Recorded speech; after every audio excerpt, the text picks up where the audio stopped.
अस्सलामुअलैकुम वरहमतुल्लाहि वबरकातुहू। मेरा टॉपिक मौका रहने के जरिए बनने वाली शबिया है। ये मौका रहना है,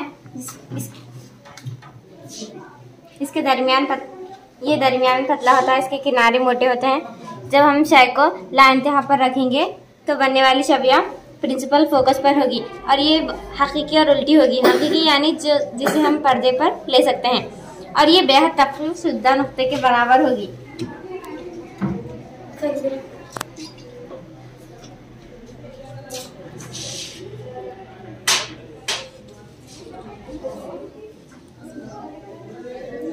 जब हम शय को प्रिंसिपल फोकस पे रखते हैं तो शबिया ला इंतहा पर बनेगी और ये बहुत ज़्यादा बड़ी बनेगी।